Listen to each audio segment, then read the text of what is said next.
Hi everybody, it's Patty. I have a share today. These are all going to be pink cards. Two little girl cards and one for my aunt who's turning 94 this month.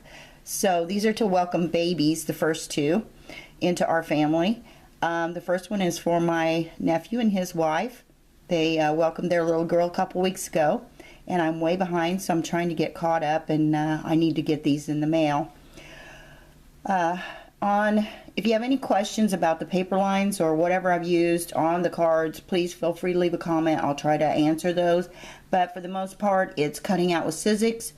It's running through Big Shot with my Swiss Dot or one of my other folders. I know I used on the next card I'm going to show the doily folder, and predominantly I've used the Swiss Dot folder. So the punches I've used are Martha Stewart, and I've used a heart punch on a couple of the cards, and I've also used an edge punch and a corner punch on another card that's a doily effect. So any of the paper lines, just feel free to leave me a comment and I'll try to get back with you on those. The stamps I've used are Fiskars for the baby cards, and the other one, I can't remember if it's Stampabilities maybe. If not, I will try to link it in the description box. But for the most part, you can tell what I've done here. I did get these little dresses from an Etsy seller, and they're chipboard pieces. I did a search for a laundry line chipboard or something to that effect, and I don't know the maker. I think it might be Maya Road, but I'm not sure. But anyway, I wanted some of those, and I just cut my paper around the chipboard, traced around the chipboard, cut it out, and then layered it on that chipboard to pop it up. And I like the way it turned out, and dressed up that little dress with some of the punches from Martha Stewart. Excuse me, I am getting a cold, and I really apologize, sorry.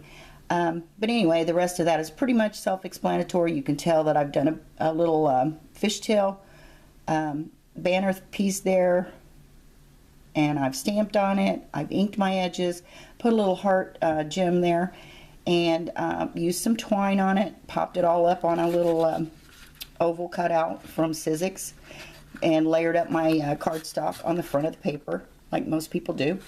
And on the inside here, there's another little piece of the baby clothing that I got off of Etsy. The trim there came from Lydia, that little flower, and then the pearl center. I won that in one of her giveaways. It's adorable. It worked out perfect for that little embellishment on that little onesie there.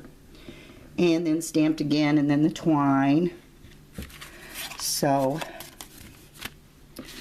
this next card is layered on a doily background. I did crochet that little heart, or that's not a heart, that's a flower. I crocheted that little flower using a number 10 embroidery thread. And I have put the gingham brad in the center. There's another one of the little onesies from the lady on Etsy. The trim here I know is from Frog Feathers on Etsy. I love that trim. Some more of those brads. Everything's just been layered, and on top of the doily and the paper.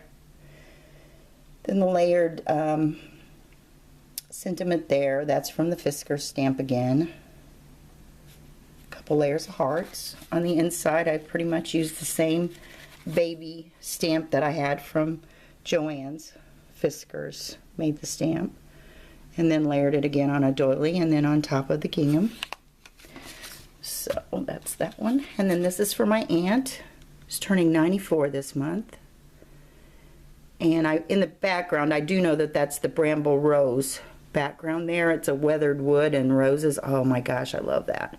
I did dye my own, or sprayed my own seam binding there using Tattered Angels and some of the re-inkers from Ranger to get that peachy shade. I like how that turned out. It matches those roses pretty good. So that top paper there is the new Prima by Lori, or no, not Lori, geez, Jody Lee. And on the inside, I've just used that Martha Stewart punch again. And that's a stamp that I got at Joann's, but I can't remember the maker, if it's the Stampabilities or who. If it isn't Stampabilities, I'll try to tell you in the description bar. Anyway, that's a good birthday stamp. So that's for my aunt. And I appreciate you guys stopping by, see my cards, and hopefully I'll have another share soon. So have a good day. I love all positive comments, and I thank you for taking the time to stop and look at my little share, and hope we can talk again soon. Bye-bye.